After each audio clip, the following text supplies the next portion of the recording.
Hello, everybody. My name is Brian Johnson, and I am your mortgage man here in Rapid City, South Dakota. I'm going to be doing a series of videos, and what I'm going to be talking about is where rates are going. We get a lot of questions about where are rates going next, and should we lock in now? And yeah, you know what? We're in a rising rate market. And of course, when things are going up, everybody's always interested in how far and where will we stop and so on and so forth. Well, my background is before I got into the mortgage business was in the stock trading business. And in light of that, what we have here in front of you is a chart, a stock chart of the TNX. That is the 10-year Treasury yield. And for those of you that might not know, the 10-year typically drives mortgage rates. So, in theory, if you look at the 10-year Treasury yield, you can then find a way to at least give yourself a ballpark idea of maybe where mortgage rates are going to go next. So over the next few weeks, months, and years, I will be doing updates to this, and this is my initial first video in terms of mortgage rates following the TNX. Now, in doing so, you guys are going to have to be subjected to a little bit of education, and that will have to be in the stock trading business. You'll have to learn some terminology. It's not that hard. It's actually very simple. But if a lot of you know this already, I'm sorry if I bore you. And if you do not know this, well, then I hope you learn something from it. So what you have in front of you is basically a stock chart of the TNX. Every one of these little things you see, these rectangles you see, in the trading business, they are called candles. They're called candlesticks. You'll see that some of them have these little thin lines on them. These are called wicks. And the fat, thicker body part of it is called the actual candle. So you have the candle and you have the wick. And each one represents whatever time frame it happens to be you are looking at. Let me explain that so that you understand this. And that is, we are looking at what's called a daily chart. What that means is that every one of these little candles represents 1 day's worth of action. So if you look at today's little candlestick, you can see that it didn't go very far, didn't go anywhere really, but it's stayed within this small little range of motion. But that whole thing is 1 day's action. It's the highest it went today, it's the lowest it went today. And then there's, of course, an open and close. We're not going to get into a lot of that. We're not here for a theory lesson in candlesticks. I just want you to understand when we're looking at different charts, they're all going to look the same. But they're not always all the same because they represent different time frames. In this case, this is a daily chart. So every candlestick is 1 day's worth of action. In addition, I've put in some blue lines. You'll see a lot of these being drawn. What we see here is you can see how these candles stayed pretty well contained between this lower blue line and this upper blue line. This is what we call a consolidation. It was consolidating sideways for a long time, going all the way back to February. At the bottom of the chart, you can see the months, and then, of course, it's broken out by weeks. So here we have February, follow that up, and since February in until just recently, we stayed in a very nice tight consolidation. This lower blue line represents something called support, and it is supporting price. So you can see when we came down to this lower blue line, for 3 days we held, and then we started heading back up. This upper blue line represents something called resistance, where every time we come into this blue line, it's resisted and pushed back. Here we have it striking that upper blue line again and being resisted and being pushed back down. So here we have a push through resistance. And now that we've broken above resistance, it has come back, and you'll notice that this blue line, which was once overhead resistance, it was holding price back.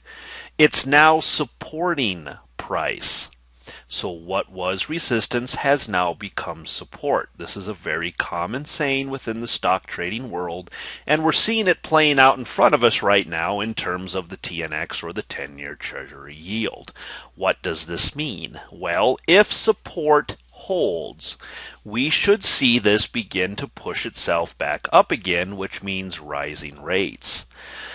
So where we were down here was in that 4.5 range, 4.375 range. We have now reached a point where a lot of things are in the 4.5 to 4.675 range, and even pushing 4.75 depending on what your credit score is. That makes a big difference, by the way, for those of you watching this for the first time. Your credit score is important. It's very important in the mortgage world because it can discern whether or not you A, get a loan or don't get a loan, and B, if you get a loan, what your interest rate will be. It might be at 4.75, but somebody else might call the same day and be able to get 4.5 just because their credit score is so much better than yours.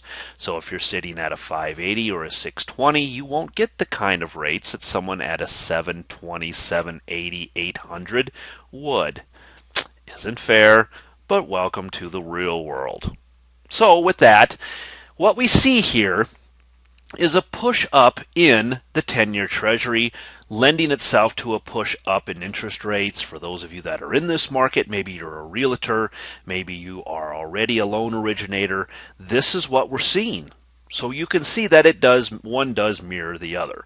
When everybody else is checking rates during the day, I'm looking at my phone to see what the 10-year is doing because it's all one and the same. Now, with that being said, I'm going to show you another chart. Here is the next chart.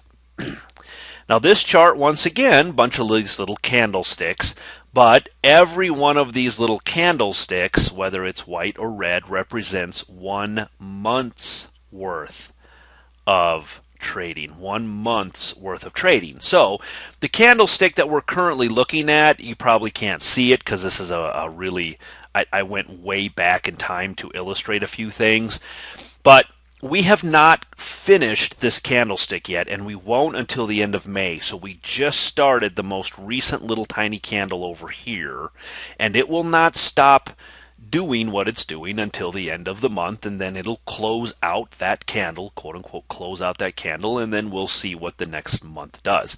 The reason I showed you this was to illustrate, notice how on this chart, this blue line is your overhead resistance. On the previous chart, which was a daily chart, we had just broken above resistance and we're holding, but on the monthly we haven't quite broken through this yet. I want to illustrate for you, though, where we were. Back here in that whole 2016 time, we were way down here. People were pulling in rates of 3.5, 3.75, and 4. And now we've broken way up and back above that. This black line coming down is what's called a trend line. And the trend line, as you can see, holds price as well. We started here and we hit it and fell back here. We hit it and we fell back here. We were close to it here and fell back here. Once we broke above it, what happened? We held it and held it not as resistance, but now as support. It's supporting price. And as it will happen, it broke up and took off from there. So with that being the case, we're now into this other overhead resistance. So the black line represented overhead resistance, but now that we've broken above it, the blue line represents a new level of overhead resistance. And if we break through there, your next target would be this area here and or this area here. I'm actually ultimately targeting this area up here as one of the zones we should return to some point in the future. Now it takes quite a while for rates to kind of move, so I wouldn't expect us to see this by August or September. I would expect this more into late, maybe early mid next year, depending on how fast we run, what the economic conditions are.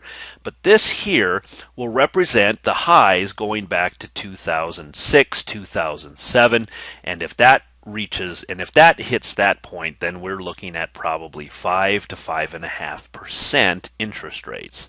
So, moral of the story, If you are thinking about buying a house but you're worried about rates, I would tell you that now is not a bad time to be looking at locking in some rates.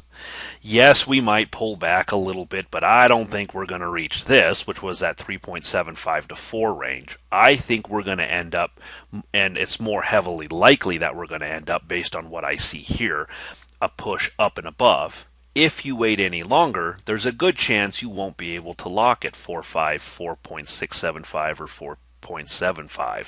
You will have to lock at a higher rate up in this area if you wait. So you'll have to weigh your own pros and cons. I'm not telling you what to do. You guys will have to make up your own decisions. I'm simply here to give you one person's opinion on where I think I see things going based on a stock trading background. And that is, I see rates going higher, not back to their lows. I think we have put in what is kind of the more initial move here, and now we're looking at what would be, in most senses, called a correction. That correction in this sense is up when most corrections end up being down in the stock market. This one is correcting to the upside. So with that, I know it's a long video. It's a 10-minute video. Most of these videos, guys, are going to be 2 to maybe 5 minutes in length. They're going to be very short, very precise, very concise. But the reason I did this one was to introduce you to some of the terminology. I will also be referring back to this for a lot of new people that maybe have never seen this before, never done any stock trading before, or maybe curious about it.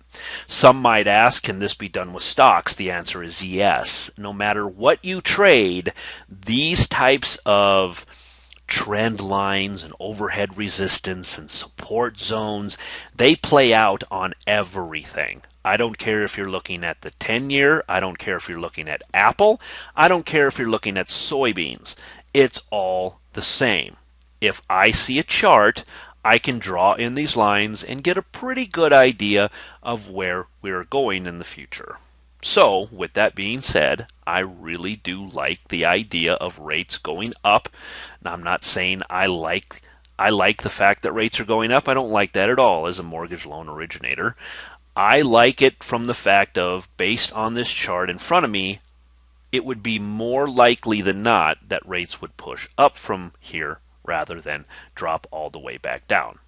Now, once again, maybe we'll pull back into this zone. You might be able to lock in at 4 or 5 or whatever, and that's good for you. We probably have quite a few weeks, if not months, to worry about that. Things get slow over the summertime. But if you're looking at rates, if you're curious about rates, if you want to know how to help, if you're a realtor and want to know what to say to your customers, point them to this video and or tell them, yes, it's not a bad time right now to be thinking about locking in or buying a home and locking in at a little lower rate, because they might not get that in the fall, and they probably won't get that coming into next spring.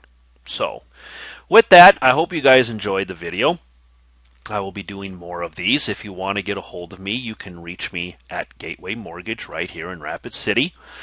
I will put up my name and my information here right on the video itself. Write it down, give me a call, and let me help you with your mortgage needs. Thanks, everyone, and see you in the next video. Bye.